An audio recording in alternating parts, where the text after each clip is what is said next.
Sadarkah kalian, banyak produk-produk dari bahan kimia yang bermanfaat bagi kehidupan kita sehari-hari. Misalnya pasta gigi. Pasta gigi dapat bermanfaat untuk memutihkan serta mencegah gigi berlubang dan keropos. Lantas, kandungan apa yang menyebabkan pasta gigi memiliki manfaat tersebut? Nah, untuk lebih jelasnya, mari simak video berikut.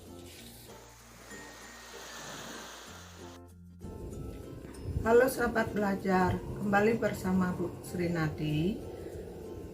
Sudah siap ya untuk menyimak video kali ini? Mari kita bersama-sama belajar mengenai unsur-unsur golongan halogen.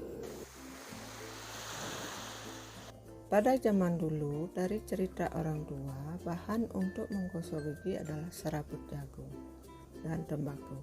Tapi hal itu dianggap kurang higienis dan gigi masih kuning.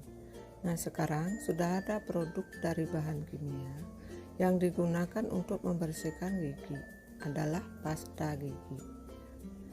Di dalam pasta gigi ada kandungan fluor yang dapat memutihkan gigi yang kekuningan. Kandungan ini juga bisa mencegah gigi berlubang dan rapuh.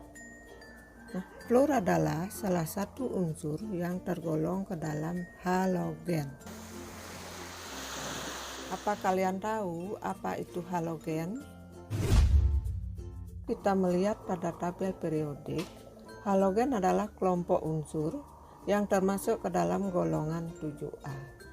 Dalam bahasa Yunani, halogen berasal dari kata halos yang berarti garam dan genes berarti pembentuk.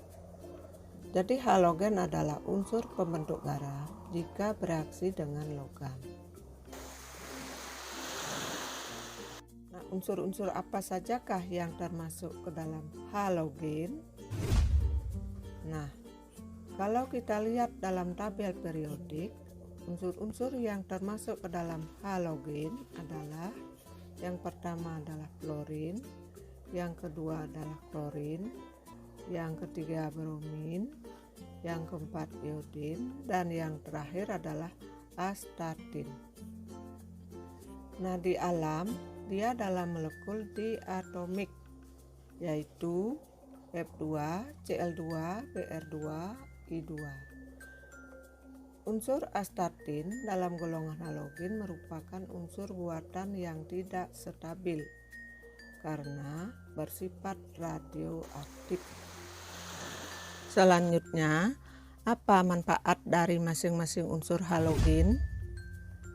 Nah, manfaat dari halogen dalam kehidupan sehari-hari yaitu klorin digunakan sebagai pembersih air.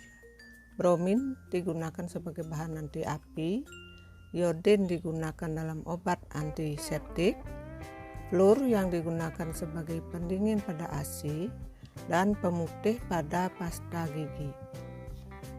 Peran fluor pada gigi dalam proses remineralisasi lapisan email pada gigi yang membuat lapisan gigi menjadi lebih kuat dan tahan terhadap pembusukan yang diakibatkan oleh asam dari bakteri. Nah, apakah kalian mengetahui seperti apa wujud pada sulfamat dan sifat fisika dari halogen? Wujud pada sulfamat dan sifat fisikanya adalah fluorin berwujud gas berwarna hijau pucat. Yang kedua, klorin berwujud gas berwarna kuning kehijauan.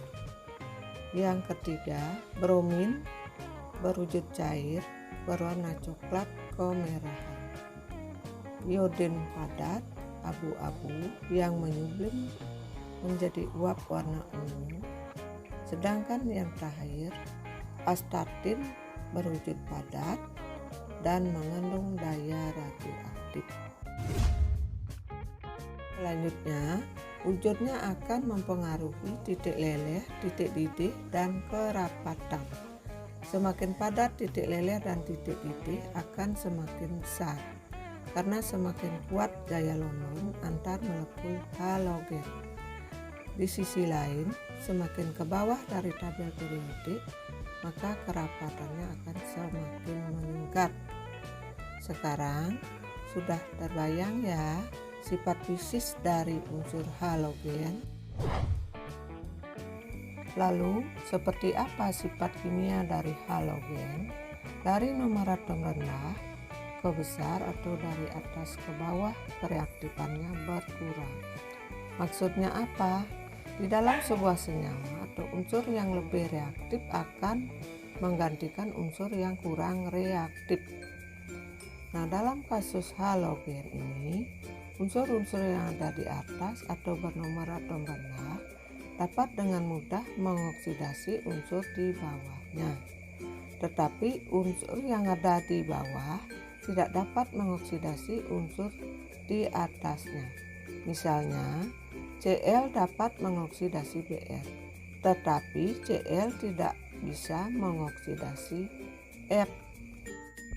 Urutan daya pengoksidasi halogen dari atas ke bawah, F2 lebih besar dari Cl2, Cl2 lebih besar dari Br2, Br2 lebih besar dari I2. Nah, kenapa begitu? Ya, ini ada kaitannya dengan afinitas elektron, di mana suatu unsur untuk menarik satu elektron ke pihaknya dan membentuk ion negatif. Nah, sahabat belajar, untuk lebih memahami materi kali ini, mari kita jawab soal berikut. Nah, diketahui reaksi pendesakan halogen. Nah, lalu apakah kalian tahu reaksi yang mana berlangsung spontan dan tidak spontan? Untuk mengetahui jawaban dari soal itu, mari kita simak penjelasan berikut. Pada reaksi A, hasilnya KBr dan I2, di mana Br mampu mendesak atau mengoksidasi I, karena sifat oksidator Br lebih kuat dari I. Sedangkan pada reaksi B tidak menghasilkan hasil reaksi karena Br tidak mampu mendesak atau mengoksidasi Cl karena sifat oksidator Br lebih lemah dari Cl. Jadi, reaksi A adalah reaksi spontan, sedangkan reaksi B adalah reaksi tidak spontan. Apakah menurut kalian halogen itu penting bagi kehidupan? Nah, setelah menyimak penjelasan tadi, dapat disimpulkan bahwa halogen itu penting bagi kehidupan, seperti contohnya fluor yang ada pada pasta gigi. Dari penjelasan di atas, juga dapat disimpulkan sifat fisikanya, yaitu semakin padat wujudnya, maka titik leleh dan titik didih dan juga kerapatannya semakin besar. Sedangkan sifat kimianya yaitu kereaktifan dari F ke I atau dari atas ke bawah dalam golongannya akan semakin menurun, dan sifat oksidatornya dari atas ke bawah semakin menurun. Ada kaitan dengan afinitas elektron, di mana suatu unsur untuk menarik satu elektron ke pihaknya dan membentuk ion negatif.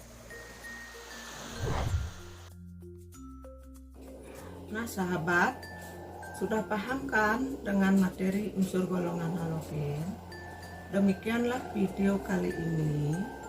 Semoga isi dari video ini ada manfaatnya bagi kita semua.